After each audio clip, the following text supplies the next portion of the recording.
YouTube వీక్షక మహాశయులకు నమస్సులు.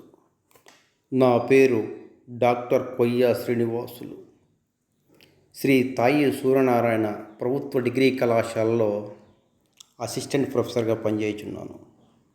ఈరోజు చర్చించబోయే అంశం వచ్చి గద్య బోధనా పద్ధతులు. ఇంతకుముందు యూట్యూబ్లో పద్య బోధనా పద్ధతులు చర్చించాం. ఈరోజు మనం చర్చించబోయే అంశము గద్య బోధనా పద్ధతులు. యూట్యూబ్ వీక్షకులకు ఒక మనవి, నా ఛానల్ను సబ్స్క్రైబ్ చేసుకోవాల్సిందిగా కోరుచున్నాను. గద్య బోధనా పద్ధతులు ఏ భాషకైనా సరే, ఏ భాష నేర్చుకోవాలనుకున్నా దానికి సాహిత్యమే ఆధారం. ఏ భాష బోధించాలన్నా ఆ భాష సాహిత్యమే ఆధారం. తెలుగు భాష నేర్చుకోవాలంటే తెలుగు సాహిత్యం, హిందీ నేర్చుకోవాలంటే హిందీ సాహిత్యం, ఆంగ్లం నేర్చుకోవాలంటే ఆంగ్ల సాహిత్యమే ఆధారం. సాహిత్యంలో రెండు విధాలైనటువంటి ప్రక్రియలు ఉంటాయి. ఒకటి పద్య ప్రక్రియలు, రెండు గద్య ప్రక్రియలు. పద్య ప్రక్రియలు బోధించాలంటే పద్య బోధనా పద్ధతులు, గద్య ప్రక్రియలు బోధించాలంటే గద్య బోధనా ప్రక్రియలు అధ్యాపకులకు కానీ ఛాత్రోపాధ్యాయులు కానీ తెలిసి ఉండాలి. గద్య ప్రక్రియలు మనకు తెలుగు సాహిత్యంలో అనేకం ఉన్నాయి. 1000 ఏళ్ల సాహిత్యంలో పద్యం రాజ్యమేలింది. కాబట్టి మనకు గద్యం అనేది ప్రాచీన సాహిత్యంలో గద్యం అంత అభివృద్ధి చెందలేదు. వచనానికి మన తెలుగువారు అంత ప్రాధాన్యం ఇవ్వలేదు. ఎప్పుడైతే ఆంగ్లేయులు భారతదేశంలోకి వచ్చారో అప్పటి నుంచి కూడా ముఖ్యంగా తెలుగువారు గద్యానికి ఎక్కువ ప్రాధాన్యం ఇచ్చారు. ఎప్పుడైతే ఆంగ్ల సాహిత్యాన్ని చదివినటువంటి తెలుగు పండితులు గద్య బోధనకు అంటే గద్య ప్రక్రియలకు ఎక్కువ ప్రాముఖ్యం ఇచ్చారు. గద్య ప్రక్రియ అంటే అంతకుముందు లేనటువంటి అనేక ప్రక్రియలు తెలుగులోకి వచ్చాయి. కథానిక, వ్యాసము, నవల, నాటిక, స్వీయ చరిత్ర, జీవిత చరిత్ర లాంటి అనేక ప్రక్రియలు తెలుగులోకి వచ్చాయి. కాబట్టి ఇటువంటి ప్రక్రియలు మనం బోధించేటప్పుడు మనకు గద్య బోధనా పద్ధతిలో కొన్ని అనుసరించవలసి ఉంటుంది. కాబట్టి ఇంతకుముందు చెప్పుకున్నట్టుగానే పద్య బోధన ప్రధాన ఉద్దేశమే ఆనందానుభూతి లేక రసానుభూతి. పద్య బోధన ప్రధాన ఉద్దేశమే ఆనందానుభూతి లేక రసానుభూతి. అదేవిధంగా గద్య బోధన ప్రధాన ఉద్దేశమే భాషా జ్ఞానాన్ని పెంపొందించుకోవడం. చూడండి, గద్య బోధన ప్రధాన ఉద్దేశము భాషా జ్ఞానాన్ని పెంపొందించుకోవడం. అదేవిధంగా విషయ జ్ఞానాన్ని అభివృద్ధిపరచుకోవడము. విషయ జ్ఞానం కొరకు, భాషా జ్ఞానం కొరకు మనకు గద్య బోధన ప్రధాన ఉద్దేశంగా ఉండాలి. ఎవరికి? అధ్యాపకులు కానీ ఛాత్రోపాధ్యాయులు కానీ. చూడండి, గద్య బోధన ప్రధాన ఉద్దేశాలు ఏమి? చూడండి, ఇంతకుముందు చెప్పుకున్నట్టుగానే మనకు పద్య బోధన ప్రధాన ఉద్దేశాలు ఎలా ఉన్నాయో గద్య బోధన కూడా అనేక ఉద్దేశాలు ఉంటాయి. చూడండి, భాషా జ్ఞానాభివృద్ధి. చూడండి, భాషా జ్ఞానాభివృద్ధి లేక భాష పని పట్టు సాధించడం. రెండవ అంశమేమి? భావ ప్రకటన సామర్థ్యము. భావ ప్రకటన, నువ్వు చెప్పదలుచుకున్న విషయాన్ని స్పష్టంగా చెప్పేటువంటి సామర్థ్యం. విషయ వ్యక్తీకరణ సామర్థ్యం అంటాం దాన్ని ఏమంటామంటే విషయ వ్యక్తీకరణ సామర్థ్యం. నీవెవరికైతే చెప్పదలుచుకున్నావో వాటిని స్పష్టంగా చెప్పేటువంటి అంశము విషయ వ్యక్తీకరణ సామర్థ్యం. ఇంకొకటి విషయ జ్ఞానాన్ని అభివృద్ధిపరచడం. గద్య బోధన ప్రధాన ఉద్దేశాలు ఇవి. విషయ జ్ఞానాన్ని అభివృద్ధిపరచడము. విషయ జ్ఞానం చూడండి, గద్యం యొక్క ప్రధాన ఉద్దేశం కూడా విషయ జ్ఞానాన్ని అభివృద్ధిపరచడమే. ఒకటి భాషా జ్ఞానము, రెండవది విషయ జ్ఞానం. విషయ జ్ఞానాన్ని అభివృద్ధిపరచడం. మనము గద్యం చదవడం అంతా కూడా విషయ జ్ఞానం కొరకే. నవల చదివినా, కథానిక చదివినా, వ్యాసం చదివినా, స్వీయ చరిత్ర చదివినా, జీవిత చరిత్ర చదివినా దాంట్లో విషయ జ్ఞానం కొరకే మనం చదువుతాం. కాబట్టి మనము విషయ జ్ఞానాన్ని అభివృద్ధిపరచడం అనేది, విద్యార్థి అభివృద్ధిపరచడం అనేది గద్య బోధన పద్ధతుల్లో ఒకటి. అదేవిధంగా పఠనాసక్తిని పెంచడం. చూడండి, ఈరోజు అనేకమైన గ్రంథాలయాలు ఉన్నాయి మనకు. కాబట్టి పఠనాసక్తి, విద్యార్థి యొక్క జ్ఞానానికి మూలము పఠనాసక్తే. కాబట్టి పఠనము రెండు రకాలు, బాహ్య పఠనము, మౌన పఠనము. కాబట్టి ఈ విధంగా బాహ్య పఠనాన్ని, మౌన పఠనం ముఖ్యంగా ఈ విద్యార్థులు చిన్న పిల్లల స్థాయిలో బాహ్య పఠనము, పెరిగి పెద్ద అయిన తర్వాత మౌన పఠనం అనేటివి చాలా బాగుంటాయి. అదేవిధంగా ఈ గద్య బోధన ప్రధాన ఉద్దేశాల్లో ఇంకొక అంశమేమి, ఈ యొక్క గద్య బోధనలో జాతీయాలను, సామెతలను, నుడికారాలను, లోకోక్తులను ప్రయోగించే తీరు నేర్పాలి. ఎందుకంటే ఈ యొక్క ఎవరికైతే భాష పైన పట్టుంటుందో వాళ్ళు జాతీయాలు కానీ, సామెతలను, నుడికారాలను, లోకోక్తులను ప్రయోగిస్తుంటారు. ఈ విధంగా విద్యార్థి తను దాని ద్వారా ఈ అంశాలన్నింటినీ కూడా నేర్చుకోవాలి. అదేవిధంగా గద్య బోధన ప్రధాన ఉద్దేశం ఇంకొకటి అంటే స్వీయ రచనాశైలిని అభివృద్ధి చేయడమే. చూడండి, స్వీయ రచనాశైలి చూడండి, ఒక్కొక్కరికి ఒక్కొక్క రచనాశైలి ఉంటుంది. స్వీయ రచన ఎవరు ఏం రాసినా కూడా, ఎంతమంది మనము ఒక కథ చెప్తే 100 మంది విద్యార్థి చేత రాయిస్తే 100 రకాల శైలులు వస్తాయి. కాబట్టి ఎవరి శైలిని ఎవరు అనుకరించలేరు. ఈ విధంగా స్వీయ రచనా శైలి, అది కూడా శక్తివంతమైన రచనా శైలిని అభివృద్ధిపరచడం. చూడండి, అదేవిధంగా ఇంకొక ఉద్దేశం ఆలోచన, విమర్శనా శక్తిని, సృజనాత్మక శక్తులను పెంపొందింపజేయడము. చూడండి, ఆలోచనా శక్తిని, సృజనాత్మకమైన శక్తులను, విమర్శనా శక్తుల్ని పెంపొందింపజేయాలి. చూడండి, ఒక కొత్త ఆలోచన పుట్టాలి. అదేవిధంగా ఆ రచన పైన విమర్శించే శక్తి, ఎలా రాసింటే బాగుండు ఇంకా అని. అదేవిధంగా సృజనాత్మక శక్తి, కొత్తగా ఆలోచించే శక్తులను పెంపొందింపజేయడం అనేటివి గద్య బోధన ప్రధాన ఉద్దేశాలు. ఈ విధంగా మనము గద్య బోధన ప్రధాన ఉద్దేశాలు తెలుసుకున్నాం. ఇప్పుడు గద్య బోధనా పద్ధతులు.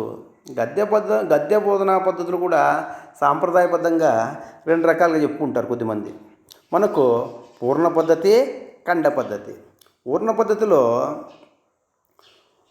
ఒక అర్థము అంటే ఒక పేరాగ్రాఫ్ను కానీ అదేవిధంగా సంపూర్ణ అర్థం ఉన్నటువంటి 2-3 పేరాగ్రాఫ్లు కానీ వాటిని ఒక అంశంగా తీసుకొని బోధిస్తే అది పూర్ణ పద్ధతి. అలా కాకుండా వాక్యాలను తీసుకొని బోధిస్తే అది ఖండ పద్ధతి అని చెబుతూ ఉంటారు. కానీ ఈరోజు ఆధునికంగా గద్య బోధనా పద్ధతులు సంప్రదాయం కాకుండా మరికొన్ని పద్ధతులు కూడా మన బోధనావేత్తలు కొన్ని రూపొందించారు. వాటిలో మొట్టమొదటిది కథాకథన పద్ధతి. చూడండి, మొట్టమొదటిది కథాకథన పద్ధతి. ఈ కథాకథన పద్ధతి దేనికి ఉపయోగించాలి? చూడండి, కథానికలు, నవలలు వంటి ప్రక్రియలు ఉన్నాయి కదా. ఈ ప్రక్రియల్లో కథను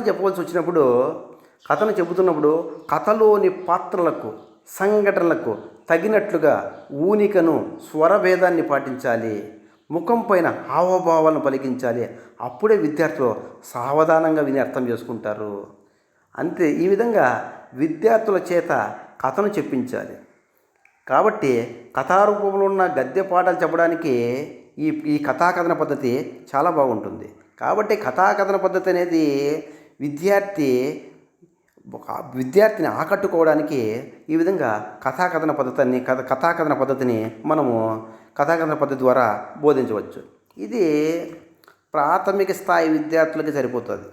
1 నుంచి 5వ తరగతి లోపల ఉన్నటువంటి విద్యార్థులకు మాత్రం ప్రాథమిక స్థాయిలో ఉన్నటువంటి తరగతులు మాత్రమే బోధించడానికి ఉపయోగపడే పద్ధతి కథాకథన పద్ధతి. కాబట్టి ఇక్కడ సొంత మాటల్లో ఆసక్తికరంగా బోధించాల్సి ఉంటుంది. అందుకోసమే ఊనికను, స్వరభేదాన్ని పాటించాలి, సందర్భానుగుణంగా మాట్లాడేటువంటి పద్ధతి. కాబట్టి రెండవది నాటకీకరణ పద్ధతి. తెలుగులో అనేక నాటకాలు ఉన్నాయి. గేయ నాటకాలు కావచ్చు, నాటికలు కావచ్చు. ఇవి బోధించేటప్పుడు మనకు ఈ పాఠాలు ప్రాథమిక స్థాయి నుంచి ఉన్నత స్థాయి వరకు కూడా ఈ నాటకాలు ఉంటాయి.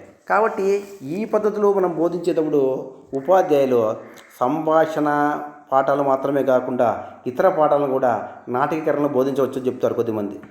కాబట్టి బోధించినటువంటి పాఠాన్ని సంభాషణ రూపంలోకి విద్యార్థి చేత మార్పించి కానీ తామే మార్చి కానీ నాటకీకరణ చేయవచ్చు. కాబట్టి ఈ విధంగా ప్రారంభంలో ఈ విధంగా అధ్యాపకుడు ఈ విధంగా నాటకీకరణ పద్ధతిలో సంభాషణ రూపంలో పాఠాలు బోధిస్తే పిల్లలకు చాలా అర్థవంతంగా విని విషయాన్ని నేర్చుకుంటారు. నాటకీకరణలో తరగతి విద్యార్థుల ప్రేక్షకులు, తరగతి రంగస్థలం అంట. కాబట్టి పిల్లలు ఆ రోజు ధరించిన దుస్తులే ఆహార్యం అంటే వాళ్ళు వేసుకున్న దుస్తులు. ఈ నాటకీకరణ పద్ధతి ద్వారా విద్యార్థుల్లో సంభాషణ నైపుణ్యాన్ని, సృజనాత్మక శక్తిని, వాళ్ళలో క్రియేటివిటీని కూడా రూపొందించవచ్చు. కాబట్టి నాటక ప్రదర్శన వేరు, నాటకీకరణ పద్ధతి వేరు. కాబట్టి ఈ విధంగా నాటకీకరణ పద్ధతిలో అంటే సంభాషణ రూపంలో పాఠాన్ని బోధించడాన్ని ఏమంటామంటే నాటకీకరణ పద్ధతి. ఇదే విధంగా మనకు గద్య బోధన పద్ధతిలో ప్రధానమైనది ఉపన్యాస పద్ధతి. ఈ యొక్క ఉపన్యాస ధోరణిలో పాఠాలు చెబుతూ ఉంటే విద్యార్థులు ఈ పద్ధతిలో కేవలం శ్రోతలుగా ఉంటారు. కాబట్టి ఈ యొక్క ఉపన్యాస పద్ధతి అనేది కేవలము డిగ్రీ, పీజీ స్థాయిలో సరిపోతుంది. అదేవిధంగా ఈ యొక్క పద్ధతి ద్వారా మనము డైరెక్టుగా ప్రాథమిక విద్యార్థులకు, ప్రాథమిక స్థాయి విద్యార్థులకు, సెకండరీ స్థాయి విద్యార్థులకు బోధిస్తే వీరికి అంత అవగాహన పొందకపోవచ్చు. కాబట్టి ప్రతిభావంతులైనటువంటి విద్యార్థులు మాత్రమే ఈ పద్ధతిలో నేర్చుకోగలుగుతారు. అంతేగాని తక్కువ స్థాయి జ్ఞానం కలిగేటువంటి విద్యార్థులకు ఇదంత అనువైన పద్ధతి కాదు. కాబట్టి ఉపన్యాస పద్ధతి ఇది పాఠశాల స్థాయిలో అనుసరించదగినటువంటి పద్ధతి కాదని చెప్పి భాషా విజ్ఞుల అభిప్రాయం. చూడండి, ఇంకో పద్ధతి వివరణ పద్ధతి. పాఠ్యాంశ బోధనలో భాగంగా విద్యార్థులకు అవగాహనకు చాలా కష్టమైన అంశాలు కొన్ని ఉండొచ్చు. వాచకంలోని సమాచారం కొంత ఉండొచ్చు. ఇటువంటి విషయాలు బోధించవలసి వచ్చినప్పుడు ఈ యొక్క అధ్యాపకులు వివరణ పద్ధతిని ఉపయోగించాలి. వివరణ పద్ధతి అంటే అంశాలకు సంబంధించిన నేపథ్యాన్ని, రచయిత వివరాలను తెలిపే సందర్భంలో పాఠ్యాంశంలో లేనటువంటి అంశాలను, గ్రంథాల్లో లేనటువంటి అంశాలను, కాబట్టి ఇటువంటి మౌలిక భావనలకు ఈ యొక్క వివరణ పద్ధతి బాగుంటుంది. కాబట్టి విద్యార్థులు విషయగ్రహణకు బాగా ఉపయోగపడేటువంటిది వివరణ పద్ధతి. కాబట్టి అదేవిధంగా మనకు చర్చా పద్ధతి వంటిది కూడా ఇంకొకటి ఉంది. ఈ చర్చా పద్ధతి ఉపాధ్యాయులు విద్యార్థులతో పాఠ్యాంశాన్ని మౌనంగా పఠింపజేయాలి మొదట. ఆ తర్వాత అధ్యాపకుడు విద్యార్థులు కలిసి కానీ విద్యార్థి జట్లుగా తమలో తాము కానీ పాఠ్యాంశం గురించి చర్చలు జరుపుతారు.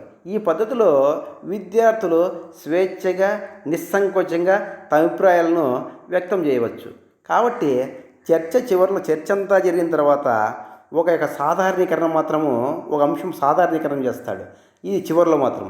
ఈ విధంగా ఈ పద్ధతి మాధ్యమిక స్థాయి విద్యార్థులకు, ఉన్నత స్థాయి విద్యార్థులకు, మేధోపరంగా అభివృద్ధి చెందిన విద్యార్థులకైతే బాగా ఉంటుంది. కాబట్టి ఈ విధంగా చర్చా పద్ధతి ద్వారా విద్యార్థులు సృజనశీలం అనేది బాగా అభివృద్ధి అవుతుంది. కాబట్టి విద్యార్థి మొహమాటం కూడా పోతుంది. కాబట్టి ఒక అంశాన్ని విద్యార్థి ధైర్యంగా చెప్పడానికి చర్చా పద్ధతిని కూడా ఉపయోగించాలి. మనకు ఉదాహరణ పద్ధతి కూడా, ఇవన్నీ కూడా కేవలం కథాకథన పద్ధతిలో కానీ, ఉపన్యాస పద్ధతిలో కానీ వీటికి మనము అడిషనల్గా యాడ్ చేస్తే మనకు బాగుంటుంది. ఈ సంభాషణ పద్ధతిని కూడా కేవలం నాటకీకరణ పద్ధతిలో ఇంకొక భాగమే. ఈ విధంగా కొన్ని పద్ధతులు వివరించి ఈ పద్ధతి ద్వారా పిల్లలకు పాఠాలు చెప్తే మరింత ఉత్తమంగా ఉంటుంది. అదేవిధంగా ఆధునిక గద్య బోధనలో సోపానాలు కూడా కొన్ని ఉన్నాయి. వాటిది ఒకటి ఉన్ముఖీకరణ. చూడండి, మోటివేషన్ అంటాం. మనకు ఈ యొక్క మోటివేషన్ చేసి విద్యార్థుల్లో ఉన్ముఖీకరణం చేయడము, ఆ తర్వాత శీర్షిక ప్రకటన చేయడము, అదేవిధంగా వాటికి ప్రదర్శన.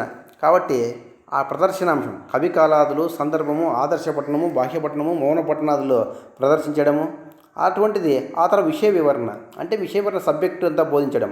దీంట్లో నూతన పదాలకు అర్థాలు, వ్యుత్పత్తి అర్థాలు, జాతీయాలు, పర్యాయ పదాలు, నానార్థాలు, సందులు, సమాసాలు, ప్రకృతి వికృతులు మొదలైనటువంటి విషయ వివరణ అంతా కూడా ఈ భాగంలో చెప్తాం. అదేవిధంగా చివరిలో ఎప్పుడైతే విషయవర్ణ విద్యార్థులు చేరుతుందో ఏ విధంగా విద్యార్థులు విన్నారు తెలుసుకోవడానికి కేటాయించేదే మూల్యాంకనం. ఈ మూల్యాంకనం ద్వారా ప్రశ్నలు అడగడము, చర్చించడము, పరీక్ష పెట్టడము మొదలైనటువంటి పద్ధతుల ద్వారా విద్యార్థులు పొందిన జ్ఞానాన్ని మనం పరీక్ష చేయొచ్చు. ఈ విధంగా మనకు గద్య బోధనా పద్ధతులు, కథాకథన పద్ధతి, నాటకీకరణ పద్ధతి, మనకు చర్చా పద్ధతి, మనకు ఉపన్యాస పద్ధతి ఉన్నాయి. ఈ పద్ధతులకు తోడుగా మనము ప్రశ్నోత్తర పద్ధతిని, సంభాషణ పద్ధతిని, ఉదాహరణ పద్ధతిని, వివరణ పద్ధతులను వీటికి ఈ కథాకథన పద్ధతికి, అదేవిధంగా ఉపన్యాస పద్ధతికి, చర్చా పద్ధతికి మనము వీటిని కలిపితే మనకు మంచి ఫలితాలు వచ్చే అవకాశం ఉంది. కాబట్టి ఛాత్రోపాధ్యాయులు కానీ, అధ్యాపకులు కానీ ఈ పద్ధతులు ఉపయోగించి గద్య బోధనా ప్రక్రియలటువంటి స్వీయ చరిత్ర, జీవిత చరిత్ర, కథానిక, నవల, వ్యాసం వంటి ఆధునిక ప్రక్రియలను బోధించవచ్చు. ఈ పాఠము ఈ అంశాన్ని మనమందరం చర్చించినందుకు, మీరు విన్నందుకు మీకందరికీ కూడా ప్రత్యేక ధన్యవాదాలు. ఈరోజు ఒక మంచి సూక్తి చెప్పి ఈ పాఠాన్ని ముగిద్దాం. గుడి పూజకు పరిమితం కావద్దు, ఆ పూజలను మనసునందు కేంద్రీకరించు అంటుంది ఒక గొప్ప వాక్యం. కాబట్టి యూట్యూబ్ వీక్షకులారా, మీకందరికీ ప్రత్యేక ధన్యవాదాలు.